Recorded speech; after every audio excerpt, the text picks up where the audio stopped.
On poursuit avec cette initiative le projet Graines de Vie. Il s'agit d'un mouvement citoyen pour la sauvegarde des variétés potagères et fruitières menacées de disparition. L'Organisation des Nations Unies pour l'alimentation et l'agriculture estime en effet que l'on a perdu 75% des espèces comestibles en moins d'un siècle. Pierre Boucheneau et Sylvain Adelin ont rencontré dans le Loir-et-Cher l'un des pionniers de l'agriculture bio en France. Il se bat pour retrouver des graines de légumes et de fruits oubliés. Regardez.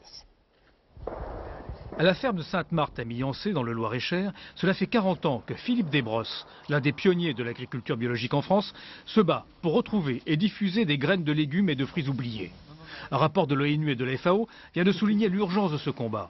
En un siècle, 75% des espèces mondiales ont disparu, éliminées par les grandes firmes de l'agroalimentaire.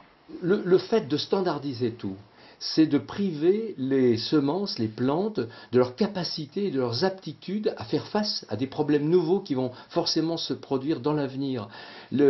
L'imposture la plus grande, c'est cette fameuse, ce coffre-fort dans le Groenland, où on pense mettre dans un bunker glacé des plantes pour 100 000 ans. Enfin, c'est ridicule, parce que même dans 100 ans, même dans 20 ans, elles n'auront pas développé les résistances nécessaires pour faire face aux nouvelles maladies, aux nouveaux parasites qui auront évolué à partir de ce moment-là. Et c'est pourquoi l'équipe de Philippe Desbrosses collecte inlassablement des graines venues du monde entier avant d'être multipliées puis redistribuées. On doit avoir à peu près 1000 variétés en collection, peut-être un peu plus même. 250 variétés de tomates, 107 variétés de courges, 50 variétés de haricots, etc. etc. Voilà. C'est notre trésor. Et pour faire face à l'incroyable élimination de ce patrimoine vital pour l'humanité que constitue la diversité des espèces végétales comestibles, le catalogue de la ferme de Sainte-Marthe ne suffit plus.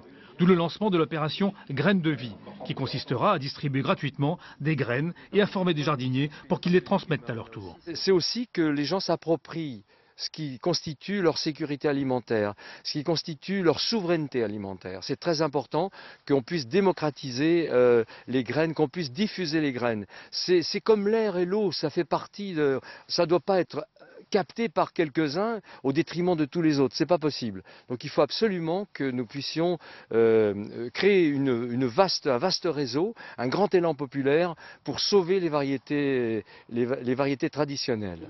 Et parce que l'opération Graines de Vie s'inscrit dans l'économie du partage, elle repose sur un appel au financement participatif, expliqué sur le site Intelligence Verte et soutenu par des personnalités telles que Pierre Rabhi, Jean-Marie Pelt ou Colline Serrault.